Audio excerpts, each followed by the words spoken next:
Olá pessoas, tudo bem com vocês? Meu nome é Edmilson, eu sou psicólogo, também sou mestre em Ciências do Comportamento e esse vídeo aqui é uma terceira parte de uma segunda aula sobre psicologia escolar, no qual a gente está falando em relação à relação entre a psicologia e a educação desde uma perspectiva histórica, tá? Então a gente falou em relação à origem da psicologia, né, como essa psicologia ela foi se relacionando, a gente falou em relação à origem da psicologia escolar no Brasil e agora a gente vai falar um pouco em relação a como que a psicologia escolar ela está atualmente no Brasil, né? Qual é a perspectiva em relação a essa atuação do psicólogo dentro das escolas que a gente tem atualmente aqui no Brasil, tá? Então, a gente está pensando dessa linha do tempo que a gente está traçando aqui, em um período que vai desde os anos 2000 até hoje em dia, que é o ano de 2024, no qual essa atuação do psicólogo, ela deixa de ser uma atuação clínica individual e ela passa a ser mais uma atuação em nível institucional e também de uma perspectiva relacional, tá?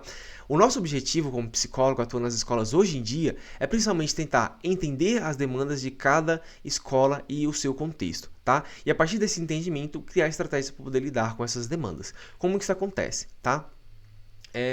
Vamos dar um passo atrás. Tá? Então, primeiro, vamos pensar o que é a psicologia. Tá? A psicologia, né, quando a gente vai pensar em uma definição clássica sobre ela, nos livros, textos que a gente lê, ela vai dizer, então, que a ciência psicológica, tá? Então, destaca-se aqui que essa psicologia é uma ciência, né? Ela é caracterizada como estudo científico do comportamento e também dos processos mentais. Tá? A gente entende como comportamento, né, a totalidade de ações que são observáveis. Então, movimento corporal, expressões faciais, verbalização, atitudes, as decisões, tudo o que um organismo faz, né, seja ele humano ou animal, a gente vai chamar de comportamento. Enquanto processos mentais, a gente entende em relação a coisas que acontecem dentro da cabeça das pessoas, dentro do cérebro, né, que seriam justamente as atividades cognitivas e atividades emocionais. Então a gente está falando em relação a percepção, sensação, pensamento, memória, aprendizagem, representação mental, entre alguns outros conceitos que a gente tem interesse em investigar, tá? E quando a gente pensa em relação a isso, é interessante a gente destacar aqui, a psicologia, tá? Ela não é uma psicologia clínica, tá? As pessoas elas têm dificuldade de diferenciar o que é a psicologia de fato, né? E no Brasil, principalmente, e em alguns países da América Latina, a gente acaba confundindo muito em relação a essas duas coisas, no qual a identidade do psicólogo, ou seja, essa pessoa que é formada em psicologia, se confunde com a identidade do psicólogo clínico, tá? E eu digo que não, tá? A psicologia é uma grande área do conhecimento, tá? Que a gente aplica o conhecimento científico para poder produzir essa área do conhecimento, e a psicologia clínica, né, é uma pequena área, né, dentro dessa área do conhecimento que é bem grande, onde a gente vai ter uma perspectiva no qual a gente vai tentar aplicar algum desses conhecimentos, né, alguns poucos desses conhecimentos que a gente desenvolve do ponto de vista da psicologia, né, que é essa grande área do conhecimento, dentro de uma perspectiva clínica, dentro de uma perspectiva onde que a gente vai tratar questões relacionadas à saúde mental, né, onde que a gente vai proporcionar terapias baseadas dentro dessa ciência psicológica, tá? Porém, a psicologia clínica é uma coisa muito pequenininha dentro da psicologia, né? E é uma forma de atuação desse psicólogo, tá? Não é a psicologia, é simplesmente uma forma da gente aplicar alguns dos conhecimentos que a gente produz, tá? Não só isso, como a gente tem diversas outras formas de atuação, né? Onde a gente vai ter uma aplicação desses conhecimentos em diferentes contextos e em diferentes realidades, tá? E aqui eu faço uma diferenciação em relação ao que a gente tem de conhecimento básico da psicologia, né? Que seria esse conhecimento que é produzido através dessa ciência psicológica, tá? Que muitas vezes nem tem interesse em desenvolver em relação a como que a gente vai aplicar isso dentro da sociedade.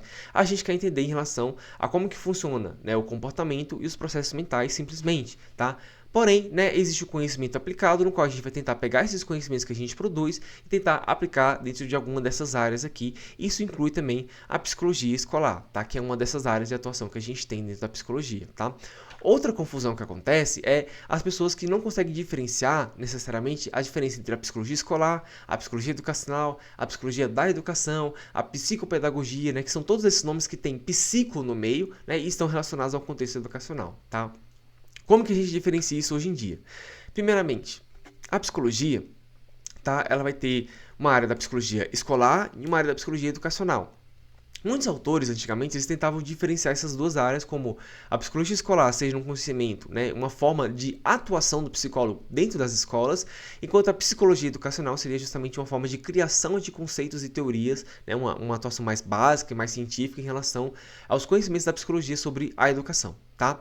Isso hoje em dia quebrou-se, né? Hoje em dia a gente não faz essa diferenciação em relação à psicologia escolar e à psicologia educacional justamente porque a gente não tem uma dissociação em relação à prática e à teoria, né? Essas duas coisas, elas caminham juntas, elas são aplicadas de forma conjunta no ambiente escolar, tá? Então, quando a gente fala em relação à psicologia escolar e psicologia educacional, a gente está falando em relação a áreas da psicologia, né, que são exclusivas do psicólogo, que vai utilizar esse conhecimento da ciência psicológica para poder produzir pesquisas e intervenções no ambiente escolar, visando justamente tentar desenvolver aspectos que são preventivos do âmbito social, emocional e também da saúde das pessoas que vivem dentro das escolas, tá? Então, é uma perspectiva um pouco mais ampla da aplicação desse conhecimento que a gente produz dentro da ciência psicológica. Enquanto, né, a psicologia da educação e a psicopedagogia são disciplinas da pedagogia, no qual eles vão tentar pegar, né, algumas teorias, né, que explicam em relação ao processo de aprendizagem e vão tentar aplicar essas teorias, né, visando justamente beneficiar ou potencializar as suas estratégias de ensino e aprendizagem dentro das escolas, tá? Então, isso aqui está muito mais relacionado a disciplinas que estão associadas à formação de professores e profissionais da educação, ou seja, da pedagogia, tá? Então, eles vão tentar pegar esses conhecimentos da psicologia sobre processos de aprendizagem e vão tentar aplicar em sala de aula para poder produzir processos de ensino e aprendizagem mais eficazes. Ok? Enquanto a psicologia escolar, né, a psicologia educacional, está muito mais voltada em relação a uma atuação, né, preventiva, de âmbito social, emocional e também de saúde, tá? Então, saúde que é uma palavra-chave, enquanto a pedagogia, né, a psicologia da educação e a psicopedagogia, não necessariamente vai estar focada em relação a esses aspectos, ok? E aí, né, então a gente tinha essa atuação, né, antigamente que a gente viu na aula passada, que era uma atuação remediativa, né, onde a gente fazia basicamente uma separação entre os alunos normais e os alunos problema, alunos com deficiência, tá? E essa atuação, né, ela cai por terra hoje em dia, tá? Hoje em dia a gente tem uma perspectiva muito mais de fazer uma atuação preventiva, tá? E essa atuação preventiva ela vai acontecer dentro de toda a comunidade escolar, ok? Então isso vai envolver tanto os alunos, tá? Como também os professores, os coordenadores, os gestores dentro das escolas, como também a comunidade que faz parte dessa escola, como pais e responsáveis e pessoas que habitam essa escola que vão participar dessas atuações que são atuações preventivas, ok? Como que isso vai funcionar, tá? Então, o psicólogo, né, seria interessante, inclusive a gente tem projetos de lei que visam isso, seria um profissional, né, que estaria inserido dentro do contexto escolar, como os professores, como os coordenadores, né, e ele faria, né, uma avaliação institucional daquela escola, visando justamente formas de intervir dentro daquela escola, tá? Então, isso se basearia, por exemplo, dentro de um mapeamento institucional da escola. Então, ele entenderia em relação ao projeto pedagógico, né, como que a escola ela planeja, né, fazer propostas pedagógicas dentro daquela escola, os documentos que regem aquela escola, as diretrizes, as leis, né, e principalmente também as dinâmicas de trabalho entre os membros dessa comunidade escolar, tanto professores como a presença dos pais, como também dos alunos, tá? E para isso também ele faria uma avaliação em relação ao contexto sócio-histórico e também econômico daquela instituição, justamente podendo visar, né, como que ela funciona, né, quais são os principais objetivos daquela instituição, né, e quais são as potencialidades e as fragilidades daquela instituição, visando justamente o desenvolvimento dessas questões preventivas relacionadas a desenvolvimento, saúde, né, e aspectos sociais, tá? E aí, né, fazendo essa identificação, né, do ponto de vista institucional, né, a gente começa a pensar em formas de intervir nessa instituição, visando esses aspectos preventivos dentro da comunidade escolar, tá? Então, a gente pode promover práticas que desenvolvam aspectos sociais, emocionais e da saúde para a comunidade escolar, tá? Então, a gente deixa de focar somente nos estudantes, mas a gente também começa a focar nos professores, nos pais, na gestão, na equipe que trabalha dentro da escola, como, por exemplo, a equipe de limpeza, que também vai ter um papel importantíssimo dentro da escola, e a gente vai atuar com essas pessoas, tá? De uma forma grupal, né? De uma forma não mais individual, mas de uma forma grupal, tá?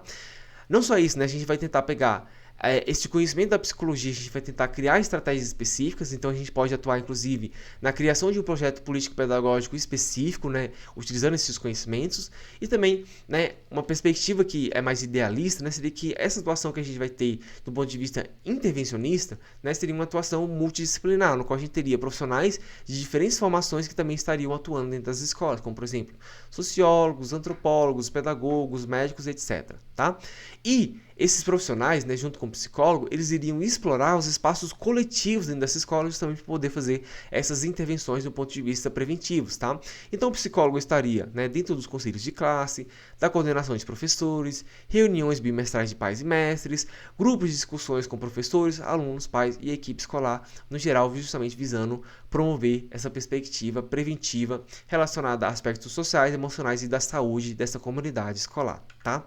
E aí, né, a gente precisa pensar sobre como isso poderia acontecer, tá? Então, esse ponto aqui eu vou deixar um ponto de reflexão, tá? Não vou dar resposta nessa aula, vou dar na próxima aula, onde a gente tem uma visão mercadológica dentro das escolas. Então, existem algumas escolas, então, escolas particulares principalmente, e também alguns cursinhos pré-vestibulares, no qual existe uma cultura, né, e um clima muito específico que é ancorado no grande sucesso dessas pessoas, tá? Então, eles precisam que os estudantes eles tiram nota altíssima dentro dos vestibulares das principais universidades do país para que essa escola receba o reconhecimento de que ela é uma escola que vai proporcionar o sucesso dessas pessoas, né, em relação ao sucesso, né, desses vestibulares, tá? Então, elas vão vender, né, do ponto de vista mercadológico, o sucesso profissional, tá? Então, que as pessoas elas vão acessar as melhores universidades, né? E para isso elas, ao mesmo tempo, precisam descredibilizar a educação pública, né, para essa formação profissional, tá? O que eu questiono, eu critico, mas existe, tá? E aí, a gente precisa pensar o que está por trás disso e as consequências disso aqui também, tá? Então, né, uma das consequências que é muito comum e a gente vai ver dentro da literatura é que essas instituições que são baseadas dentro dessa visão mercadológica, né, que pressionam tanto os estudantes quanto os profissionais que atuam dentro dessas instituições para terem os melhores desempenhos, né, e que tenham os melhores resultados, vai estar associado em relação ao adoecimento tanto dos estudantes como dos profissionais, tá? E a nossa perspectiva atual é pensar como que a gente pode, né, um psicólogo escolar, ele pode atuar dentro das instituições visando justamente intervir nessa situação aqui, visando diminuir esse adoecimento tanto dos profissionais como também dos estudantes, tá? Vou deixar essa pergunta em aberto e eu quero que vocês reflitam em relação a essa pergunta aqui, tá? Então, essa aqui foi a segunda aula, onde que a gente está falando um pouco sobre essa relação entre a psicologia e a educação. Aqui tem um roteirinho de estudos para vocês poderem estudar, tá? Então, tentem responder essas perguntas aqui, porque elas vão dar uma maior compreensão em relação ao conteúdo que a gente está discutindo dentro da disciplina, tá? Na próxima aula a gente vai falar um pouco em relação à pesquisa e intervenção em psicologia escolar, né? E alguns outros pontos relacionados à inclusão escolar, tá? A gente vai se basear nesses outros textos aqui, e essas aqui são as referências dessa aula, tá? Eu vou ficando por aqui, muito obrigado por você assistir o vídeo até aqui, valeu, falou e